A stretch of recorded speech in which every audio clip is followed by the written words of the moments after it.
This is the first KDK branded fan in my Australian fan collection. It's in pretty decent cosmetic condition. However, the rear motor cover is missing its securing screw, and the front motor cover has been cracked. This led to the rear cage hitting the blade and making it crack. Because of those issues that I've highlighted, I'm going to take it apart. I'll take off the cage and the blades and then look at the cracks. Front cage is off. What is that white? Oh my goodness. It's probably been operating with the blade stem grinding against these white plastic ridges, especially on the top, because of those broken plastic things. There is a whole missing piece right here. Ooh.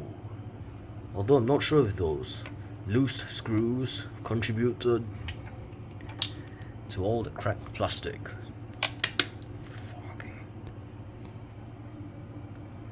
Oh no. That is very bad. I have to do a very delicate job piecing everything back together and cleaning it out.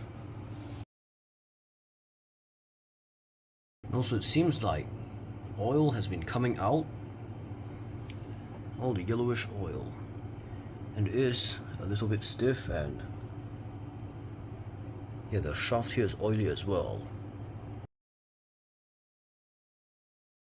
I used my toolbox as a weight to press everything into position, using UHU all plastics glue to hopefully reattach all the cracked parts.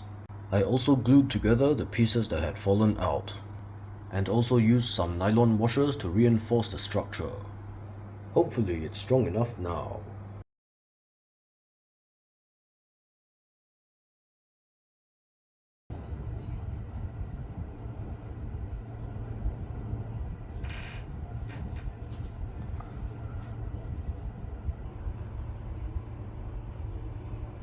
Success.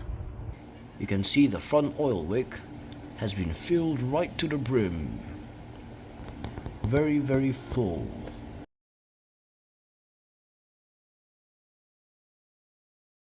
Using electronics contact cleaner instead of isopropyl alcohol, because isopropyl has a chance of damaging the motor winding insulation. So I filled the front outer oil catchment, and the rear inner oil reservoir has also been filled to the brim. You can actually see the electronics contact cleaner kind of wobbling around there. And what I've done is attach a 1.2 microfarad capacitor in series with low speed winding and connected it to power. So when I turn it on, motor will spin and circulate the electronics contact cleaner on the surface of the shaft where it contacts the bushings. And same for in here as well. Look at that. Look at what came out of the shaft. Ew, dirty old oil. Next up, we're going to fill the front oil reservoir. Now that it's really full to the brim, you can see it all the way there. So I started smelling something. Look at that. What is that? It's about to drip out. Clean it up with tissue or something. So it turns out this flushing method is really effective. Yeah, you can see oil is being flung out. And it's even dripped onto there.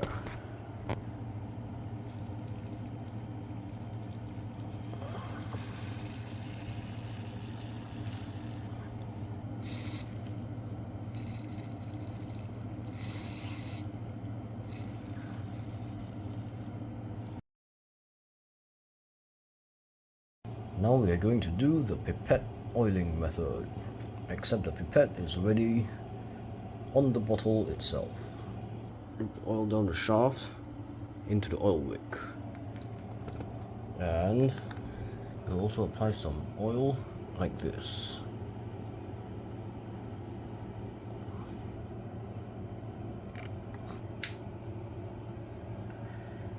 And this should let the oil flow down into the rear oil wick.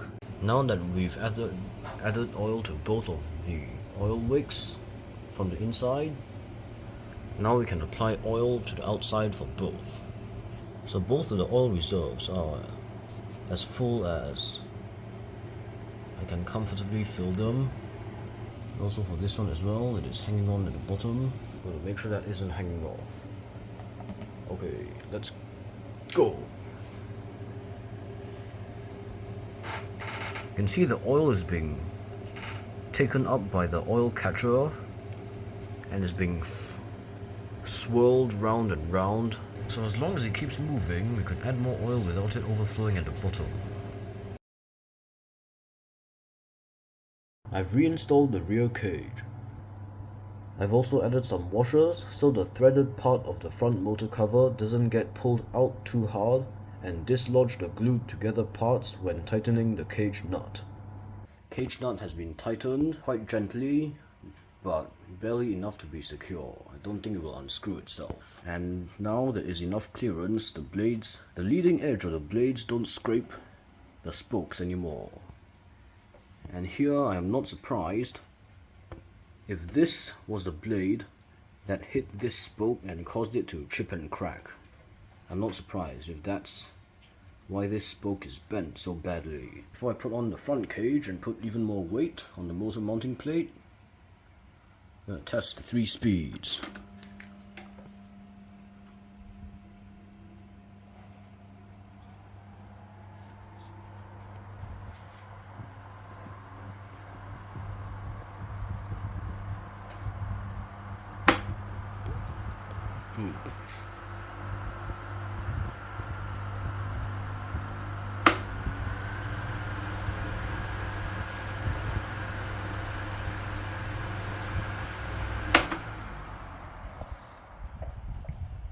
I'm not going to run it without my supervision until I perform even more reinforcements on the motor mounting plate.